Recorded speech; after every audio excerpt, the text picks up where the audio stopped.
Apreciados hermanos y hermanas misioneras de la América Latina, de toda la humanidad, paz, paz y bien en Jesucristo resucitado y vivo. Vamos a levantar las 15 decisiones que ya tomó en todos estos días de su papado, de su gobierno papal, decisiones que se toman como en silencio, escuchando. Es un hombre de escucha, el Papa León XIV, silencioso, y cuando toma decisiones muy firmes. Sin duda que posee un caudal de doctrina en su vida, en su corazón, en su mente, muy firme. Por eso no hay ambigüedad en sus decisiones. No hay posibilidad de negociación, como se dice en este mundo, en las cosas de los gobiernos. Escuchemos a un famoso periodista que habla de las 15 decisiones que tomó el Santo Padre, que significan, según dice él, como una revolución, un cambio que no se podía esperar de un hombre tan sencillo y tan humilde. Escuchemos, hermanos, tomemos sabiduría de todo esto. No hubo truenos ni multitudes eufóricas. La llegada de León XIV al trono de Pedro fue casi imperceptible, como una brisa que se cuela por rendijas olvidadas. Pero pronto se haría evidente que esa brisa venía cargada de terremotos. Desde el 1900, primer instante, el nuevo pontífice dejó claro que no buscaba aplausos ni titulares. Su estilo confundía a los acostumbrados a gestos altisonantes.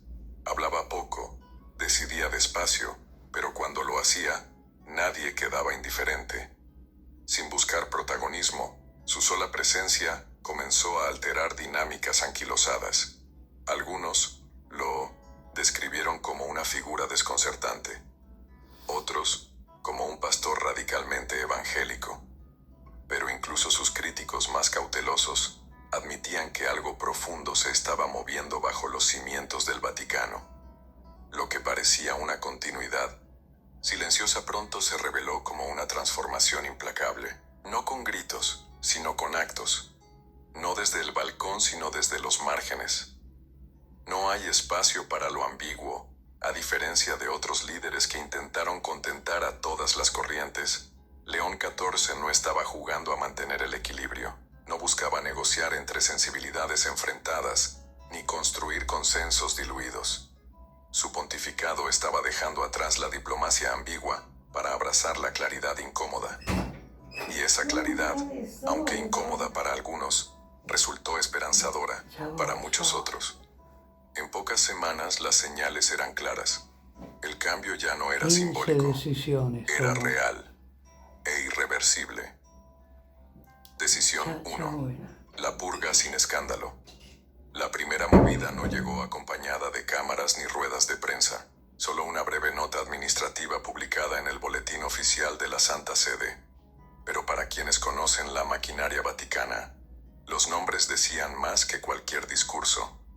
3 figuras veteranas, con años de influencia y vínculos profundos con medios y diplomacia, fueron apartadas sin escándalo ni reproche, pasaron a roles consultivos, sin ruido. Sus reemplazos fueron inesperados. Pastores discretos, casi desconocidos fuera de sus comunidades. Ninguno tenía presencia en redes sociales. Todos con experiencia directa en acompañamiento pastoral, servicio, misionero y vida comunitaria. El mensaje era nítido, aunque nadie lo pronunciara. La era de las élites eclesiásticas visibles había terminado. Un periodista vaticano de larga trayectoria lo resumió así: está drenando el pantano, pero lo hace en silencio. No era una purga, era un giro. Un cambio profundo de prioridades, del poder institucional a la cercanía espiritual. Decisión 2. Obispos en medio del pueblo semanas después. Una nueva instrucción apostólica dejó a todos sin margen de duda. Los nuevos obispos ya no podían vivir en palacios alejados de la realidad, aunque las residencias episcopales tradicionales no fueron prohibidas. Se hizo evidente que ya no eran bien vistas. La cercanía con la gente se volvió requisito, no recomendación. En una carta privada a un grupo de recién nombrados, el Papa escribió: "No gobiernan desde la distancia, pastorean desde dentro. Si el pueblo no puede llegar a su puerta, ¿cómo llegará Cristo a sus corazones?". Un obispo en África Occidental rechazó una mansión episcopal histórica y se instaló en un apartamento modesto sobre una escuela parroquial. En una entrevista radial, citó las palabras del Papa: "No somos príncipes, somos hermanos". El Vaticano comenzó una revisión silenciosa de las residencias episcopales en todo el mundo, y aunque no se anunciaron sanciones, se sabe que ahora, las futuras nominaciones valoran la simplicidad como criterio fundamental. Decisión 3. El sínodo que escucha. De verdad se esperaba mucho del proceso sinodal, pero bajo León XIV, el sínodo dejó de ser un evento formal y se transformó en un espacio de confesión colectiva. Se suprimieron las intervenciones preescritas. En su lugar, se invitó a los participantes, obispos, clérigos y laicos, a narrar sus experiencias, luchas, dudas y esperanzas. Te pido a vos, que en el 2023 me acompañaste con los sueños de vivir más tranquilo. Ahora que lo estamos logrando... Y laicos, a narrar sus experiencias, luchas, dudas y esperanzas. Una sobreviviente latinoamericana de abusos tomó la palabra entre lágrimas. El Papa no respondió con doctrina.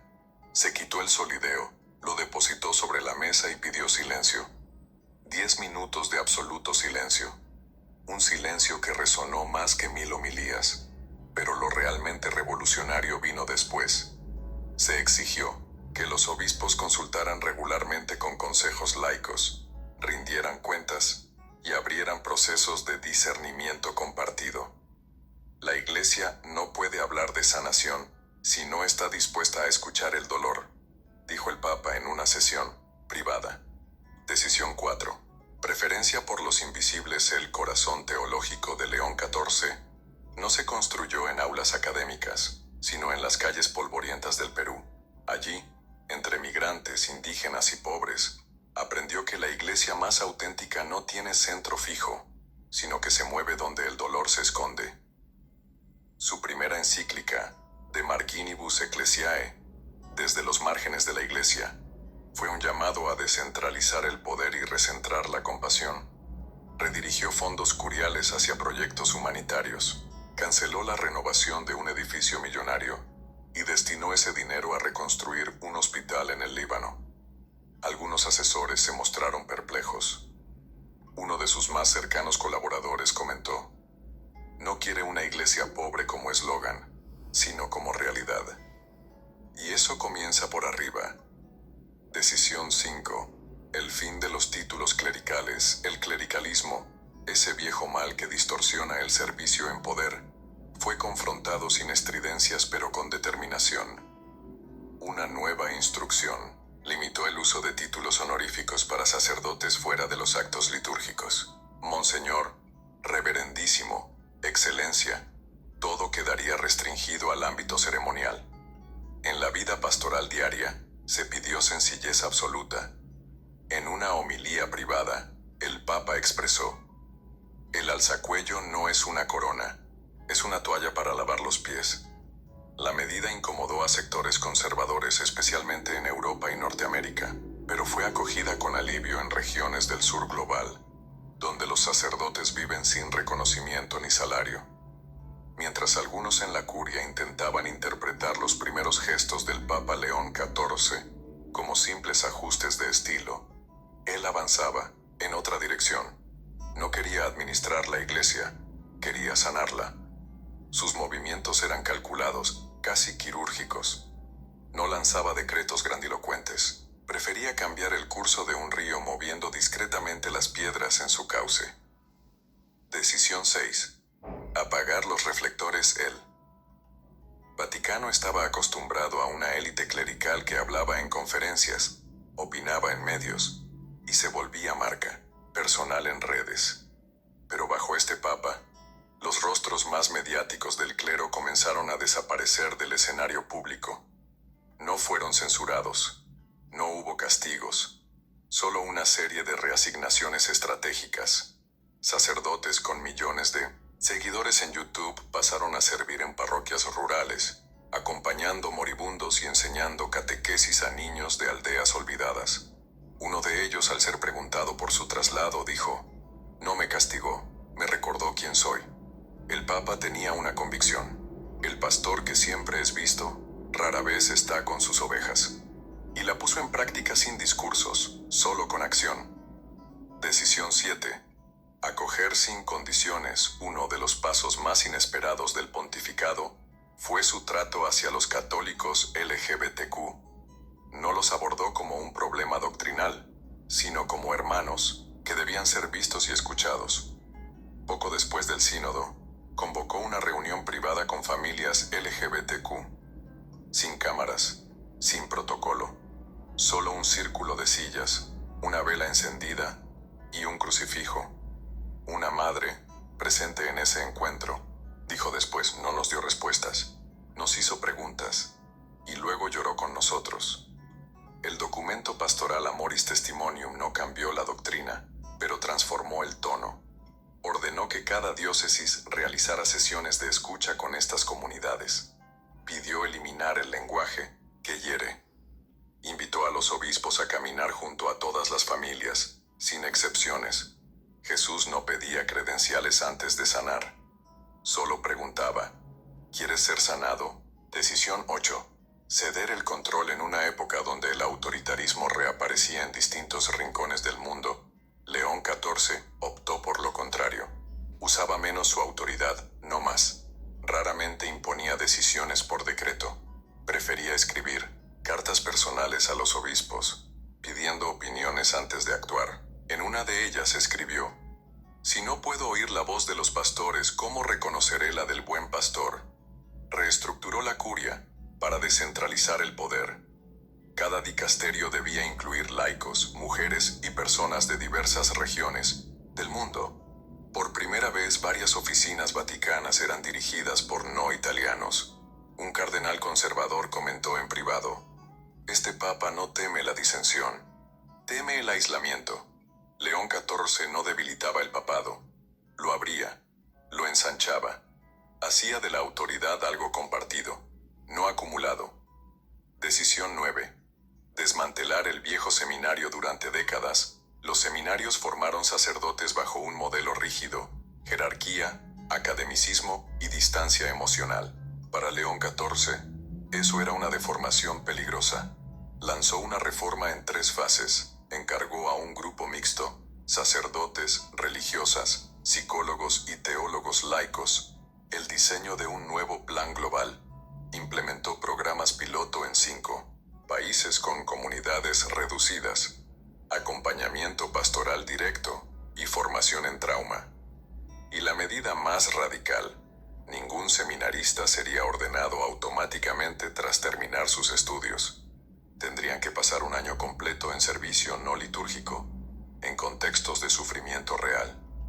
El impacto fue inmediato. Las solicitudes disminuyeron, pero quienes quedaban eran más sólidos en su vocación. Mejor 100 no honestos que un sí mentiroso, declaró el Papa. Decisión 10. La santidad sin espectáculo. El proceso de canonización era conocido por su complejidad burocrática y su alto costo económico. León XIV no lo eliminó, pero sí le devolvió el alma.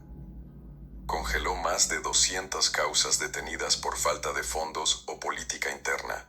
Luego, anunció un nuevo camino: Beati Testimonium, los bendecidos por su testimonio.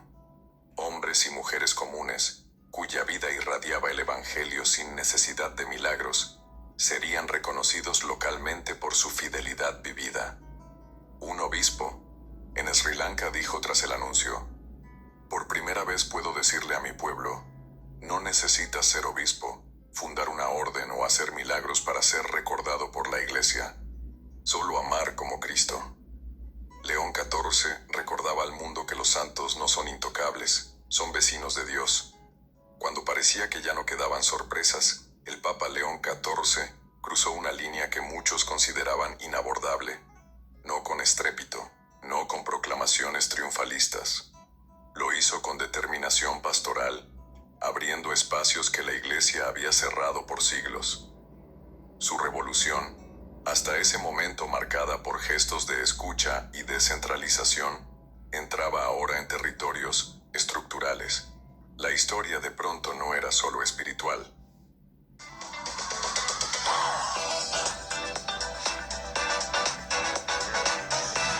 Territorios estructurales. La historia de pronto no era solo espiritual, era institucional. Decisión 14. Celibato replanteado, no abolido durante generaciones. El celibato obligatorio en el rito latino ha sido tanto dogma como tabú. Tema sensible, campo minado. León XIV no lo eliminó, pero hizo lo impensable. Lo redibujó. En su exhortación apostólica Sacrificium Amoris escribió: lo que se ofrece como don no debe imponerse como condición. Autorizó a conferencias episcopales de regiones con fuerte escasez sacerdotal, como el Amazonas, partes de África subsahariana y algunas islas del Pacífico, a presentar solicitudes formales para ordenar como presbíteros a viri probati, hombres casados, mayores, con vida de fe y servicio comprobados. Las condiciones eran precisas. Mínimo 10 años como diáconos permanentes, nominación comunitaria local, misión centrada en sacramentos, Eucaristía, reconciliación, unción de enfermos. No reemplazarían al clero célibe, sino que complementarían su presencia donde hoy no llega. León XIV convocó además una comisión teológica, con mitad de sus miembros mujeres, para estudiar los modelos de ministerio en la Iglesia primitiva. Apóstoles y obispos casados no eran anomalía en los primeros siglos, eran realidad. El Evangelio no está en peligro por sacerdotes casados, está en peligro por sacerdotes ausentes, declaró a un grupo de obispos. En un pueblo rural del Perú, donde hacía más de un año que no se celebraba misa, una anciana lloró al saber que su comunidad pronto tendría nuevamente un sacerdote. Ahora podemos ser vistos, dijo. Ahora vuelve la Eucaristía. Decisión 15. Publicar lo que siempre se ocultó. Sí, hubo una decisión que sacudió hasta el mármol de San Pedro. Fue esta. El Papa ordenó la apertura de los archivos más oscuros del Vaticano. Bajo el nombre Proyecto Emaús, se desclasificaron documentos relacionados con abusos clericales, encubrimientos episcopales y mala gestión institucional, algunos con más de 70 años de antigüedad. Se conformó una comisión histórica independiente, sobrevivientes, canonistas, teólogos, archivistas y periodistas. Su mandato: publicar una serie documental titulada El cuerpo herido. El Papa fue claro. El silencio no ha protegido a la Iglesia, ha protegido al pecado. Los primeros volúmenes se publicaron online, con código abierto. Incluían memorias internas de casos ignorados, transferencias para proteger abusadores, cartas de víctimas jamás respondidas, y documentos de papas anteriores expresando pesar, pero sin acciones concretas. León XIV también instruyó que las futuras denuncias fueran gestionadas por comisiones diocesanas independientes, con mayoría laica. Además, mandó auditorías anuales públicas y publicaciones semestrales anónimas con los resultados. El papado no es un escudo, dijo, es un espejo. Esta transparencia no quedó limitada a los abusos. Se extendió a finanzas vaticanas, nombramientos eclesiásticos, votaciones sinodales. Los críticos hablaron de caos, otros de escándalo innecesario, pero para muchos fue el comienzo de la confianza. Una mujer víctima de abuso clerical dijo en una entrevista: nunca pensé que la Iglesia abriría estas puertas. Hoy me siento escuchada, Me siento creída. Un obispo en Alemania afirmó: nos está despojando, sí, pero nos está devolviendo el alma. No hubo fuego en las plazas ni tambores en las catedrales. La revolución que lideró León XIV no se vistió de urgencia ni de propaganda. Fue una transformación sin espectáculo, una purificación sin micrófonos. Sus 15 decisiones no buscaron popularidad, ni huir del conflicto. Tampoco pretendieron rehacer la iglesia desde cero. Quisieron recordarle quién era. No se apoyó en la retórica. Se sostuvo en el Evangelio. Donde antes reinaba el secreto, introdujo luz. Donde abundaba la vanidad, sembró servicio. Donde la autoridad se ejercía desde lo alto, la llevó al nivel del corazón herido, y lo hizo casi siempre en voz baja. Un pastor sin escudos mientras unos lo acusaban de hereje, otros lo elevaban como ídolo reformista. Él rechazó ambos extremos. No quiero ser recordado como el papa que agradó a las multitudes, dijo a sus colaboradores. Quiero ser recordado como un pastor que dijo la verdad. Ni progresista ni conservador, ni rebelde ni complaciente. Fue simplemente fiel a Cristo, a los marginados, a la verdad incómoda. Su papado no buscó dinamitar las estructuras, sino desinfectarlas. No una ruptura, sino una confesión. Cada decisión marcó un corte con una costumbre antigua. Pero más que romper, León XIV confesó que la iglesia había fallado, que había silenciado voces, que había idolatrado el poder y que debía empezar de nuevo, no con documentos, con arrepentimiento.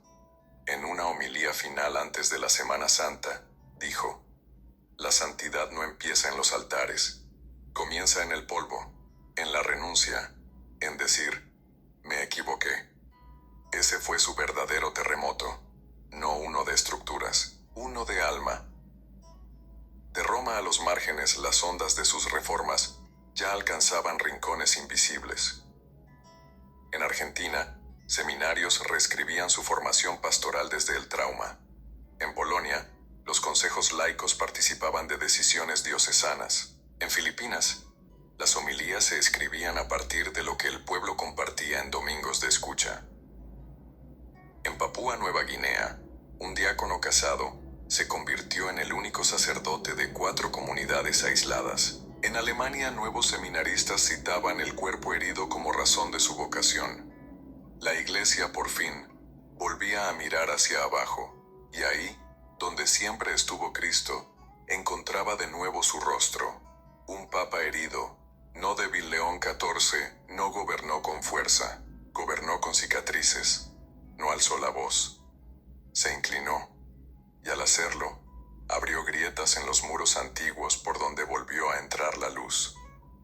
Muchos aún debaten su legado. Algunos se preguntan si fue prudente, otros si fue santo, pero ¿quiénes lo vieron llorar con una madre, guardar silencio ante una víctima, escuchar a los que nadie oía? No dudan de lo esencial. Fue verdadero. Y en una iglesia cansada de estrategias, doctrinas abstractas y respuestas perfectas, eso fue más que suficiente. El fin del comienzo. Así termina esta crónica, no con fanfarria, no con gloria, sino con algo más poderoso: esperanza restaurada. Porque León XIV no solo cambió políticas, cambió expectativas. No proclamó que la iglesia debía ganar el mundo. Recordó que debía salvar el alma, y quizás eso era lo que más necesitábamos. ¿Y tú? De las 15 decisiones del Papa León XIV, ¿cuál te tocó el alma? ¿Cuál te desafía más? ¿Crees que la iglesia necesita más transparencia y humildad? ¿O temes que se pierdan sus raíces? Déjanos tu comentario abajo. Queremos escucharte. No importa tu postura, tu duda o tu historia. Este espacio también es parte del cambio. Suscríbete si quieres seguir explorando cómo la fe puede transformarse sin traicionarse. Y comparte este video si crees que la verdad, por incómoda que sea, merece ser dicha. Nos vemos en el próximo capítulo. Agradecemos a este buen hermano que con su voz, con su modo de expresarse, nos ha transmitido 15 decisiones del Santo Padre, una más acertada que otra. Lo tenemos que volver a escuchar varias veces y hacer materia de meditación, todos, desde los cardenales, los obispos, los padres y madres de familia, los jóvenes, los abuelos, todos debemos meditar cómo es vivir en una iglesia pura, en una iglesia transparente, en una iglesia pobre y humilde. No predicar la pobreza hacia afuera y vivir de un modo que es contradictorio a lo que se predica. Ánimo, hermanos, firmes en este camino de fe y de oración. Estamos dispuestos a seguirlo totalmente al Papa León XIV. Un día queremos conocerlo desde la Asociación Misionera Papa Francisco. Mucha paz, muchas bendiciones en familia. Amén.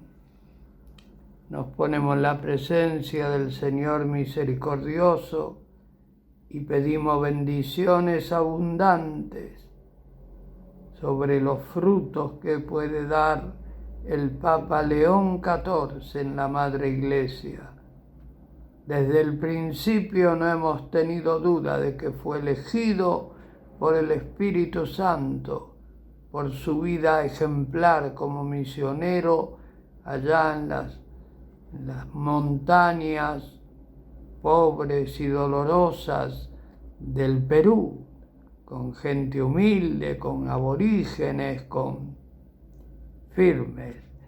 Bendice, oh Señor, a todas las familias de la humanidad, en el nombre del Padre, del Hijo y del Espíritu Santo. Amén. Demos gracias al Señor porque es bueno, porque grande, eterna y amable es infinita su santa misericordia. Mucha paz, muchas bendiciones. Tenemos mucha materia de meditación para esta noche y para mañana, esperando la efusión del Espíritu Santo en Pentecostés sobre la Iglesia Universal. Mucha paz y muchas bendiciones. Amén.